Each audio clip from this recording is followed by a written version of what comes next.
So I think if you're trying to think about systems and system design, well, I think three things are important. If the point is citizenship, then really ask yourself, is this going to actually advance citizenship? And one of the things we have to do to answer that question or inquire more about what would help is I think be a bit more articulate and clear about what citizenship demands. So in my work I've talked about the 7 keys to citizenship. The point of that is a lot of these things are quite practical. Like if people with disabilities have got ordinary housing rights and are able to exercise housing choices like everybody else, and your system's going to advance that, then you're going in the right direction. If your system is actually going to not advance that, then you're going in the wrong direction. So one of the design principles must be, does this seem like the kind of thing that's going to make it a lot easier for people to be full citizens? I think the second design principle, I would say, is think about whether this is in the spirit of citizenship. So that's very much about the power that's played out in any system. So a good example of this would be, I think, the issue of entitlements. Many government folk involved in developing systems get very nervous when the word entitlement comes up. But entitlement is just another word for a right.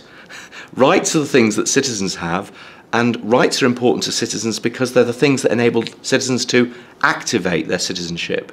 So it does make, I think, all the world of difference to say, on the one hand, well, we've got some money, we're going to make sure it's spent for you or on your behalf, to saying, actually, this is your entitlement.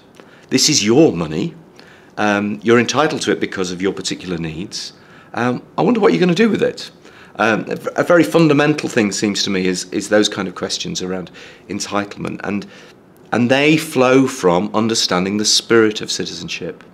The third thing I would really focus on is innovation.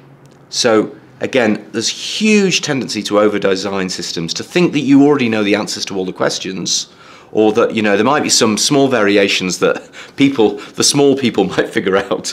But in fact, all the really interesting stuff is got to be created and built in community. So whether it's how people plan together about their future, whether they even need to plan about their future, how people live in community together, how support works, why would we know the answers to that? Why would we know what categories to apply? Why would we know what structures to apply?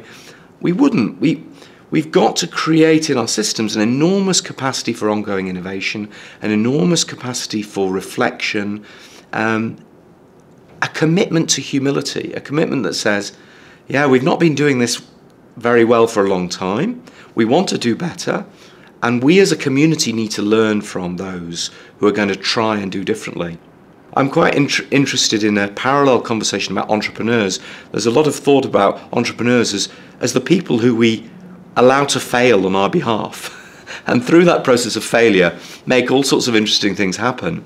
And if we can't recognize that capacity for people to try stuff out, quite often fail, but sometimes do marvelous things, then we will never see anything advance. We will just get stuck. So, and that's a very hard thing. I understand the difficulties for particularly bureaucracies and governments to build in that sense of space for innovation, that space for failure. But it does seem to me essential for any real social progress.